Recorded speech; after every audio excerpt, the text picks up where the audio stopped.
Hey guys, what's up? It's Brett's Epilepsy here. Today I will be talking about driving in epilepsy in the state where I am, Minnesota. You have to be seizure free for 3 months to be able to drive. They lowered it. Before it was 6 months, but now they lowered it to three, which is great. But every state is different. Some of them you have to be 6 months. Sometimes you might have to be 8 months, and I believe there is some states that actually do 1 month or 1 year actually. But I have to double check on that. But I believe there is a couple that you have to be a year seizure free. For me personally, um, I do not drive.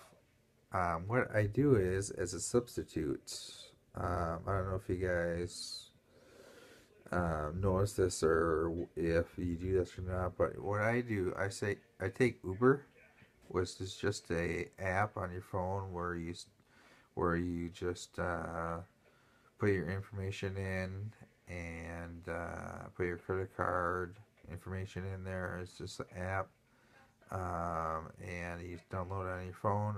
If you have a smartphone, all you do is open the app and you request a ride. So if you live, mostly they're in big cities. Every state has Uber, but I bet the bigger the more near. If you're in a bigger city, you'll probably have no trouble finding them. But if you're in a smaller city, you might. For me, I have no trouble finding a Uber. My decision to take Uber instead of getting my license, which I could, is just because of the stuff that kind of goes into it. Like if you buy a good car, it's probably about 6, 7 grand just to buy a good car, or maybe even more.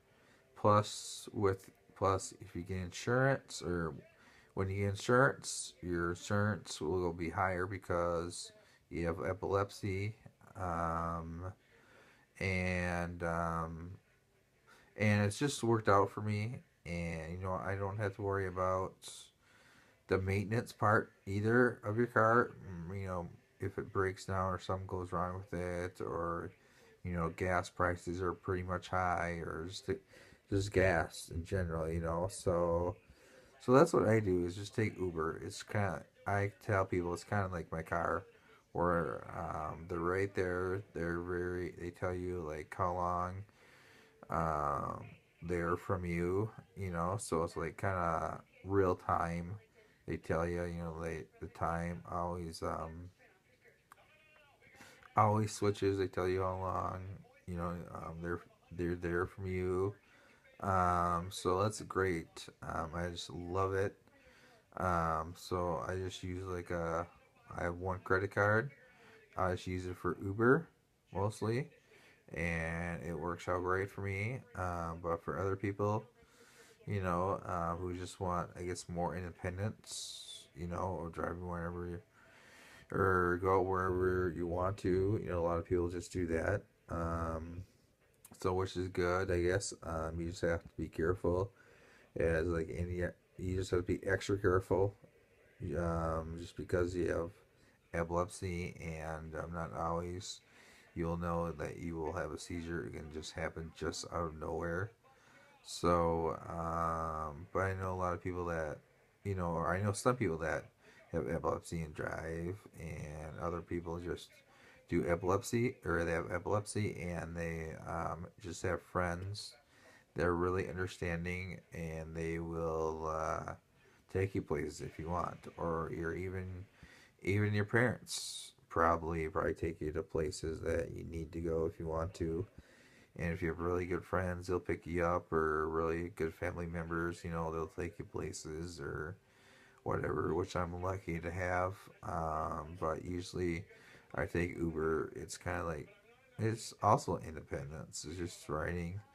writing into someone else's, writing to a place you want to be. Um, so yeah, so it's really for able to. Some people aren't able to drive, so maybe Uber would be a great option, or they have Metro Mobility. At least in Minnesota, they probably call it something else in each state. Um, I could be wrong, but I'm pretty sure each state has their um, own bus service that takes you places wherever you want to go. You just have to make an appointment and call ahead of time and things, and yeah. So that's another option to go. I tried that, and in Minnesota, it's called Metro Mobility, and it's not really a good. I guess I had really bad bad experiences doing that because they don't always get you to your appointments on times, or say if you need to work, they say they can, you will be, you'll be there by the time what you say, but sometimes, or most of the time, or sometimes it doesn't work out. Actually, tonight I went to a epilepsy gathering, for it was like art therapy stuff. So we are playing and stuff, and I was talking to this lady who put it on for the Epilepsy Foundation of Minnesota, and they had a big meeting, I guess, with Metro Mobility because a lot of people were complaining of they're always late and not getting to the places where they need to go on time, which sucks for them. But yeah, so that's like some of the downfalls, but they're also they're pretty good. Also, most insurances have like if you need a doctor, any kind of doctor's appointments or anything like that, they will be able to help you out with that. So that's what I use for doctor's appointments. I just use my insurance, and that system works great too. So I don't have to worry about Ubering or asking my parents or friends mine. I like to be independent, even though I don't drive. And there's other ways to go about doing it. But like I said earlier too, probably if you drive, there is more independence. You can just go anywhere you want or whatever. De- depending on a person. You can do a lot more things, I guess, if you're driving. But anyway, that's the way. I guess the way it crumbles. Just really depends on what you want to do to get around. If you drive, that's great. I would, if you can get a credit card, or if you can afford it, and you don't want your parents taking you somewhere or friends picking you up. You can meet them instead of them picking you up. You can just meet them somewhere and just use Uber. So I just found that was the best way to go for me because I don't want to be a hassle to other people, even though they don't mind or anything in that. They don't mind doing it, picking you up or whatever. Or maybe go grocery shopping or whatever it is. But I like to be independent. Uber is great. And they're pretty cheap too, which is great. Just depending on how far you have to go, but they're relatively cheap. So I like that. I like that system good. But again, like I said, there's all different. Earlier, like I said, there's all different rules that in your Pacific state, like you have to be seizure free for so many months or whatever. And there also is like a restriction license where you can only go about, I assume, within a certain area or like a certain mile range of where you're going.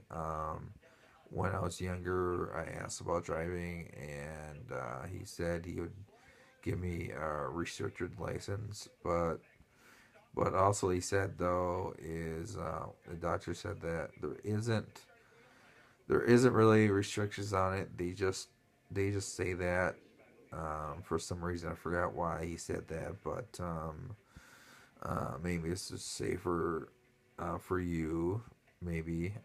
So it kind of, I guess, depends. And they might have changed that too. I just don't know. But that was like probably about 15 years ago when I talked about driving and everything like that. So they probably made progress with that. But it's great though that most states are coming down, I believe, on being seizure free. Like Minnesota, like I said, Minnesota was like 6 months. Now it's 3 months, which is great. So anyway, thanks for checking me out, and please check my website out for a lot of information about epilepsy, different kinds, surgeries out there, medicines, my other videos I do. Instead of writing videos, I just do instead of writing, I just do videos. I think it's just like I said in my other videos. It's just like kind of nice to do it. It's just you can do it anywhere. And it's just relaxing, and I think it's more personal to people instead of just reading all the time, and it's a little bit different, and that's why I kind of decided to do it, to be just kind of on the unique side of it and just telling you what I think about it and what I think about stuff and separating it. So thanks again for checking my website out. Hope you guys had a good night. And please check back again at brettsepilepsy.com and Facebook page Brett's Epilepsy. All right. Take care, guys. And until the next video, have a good night. Bye.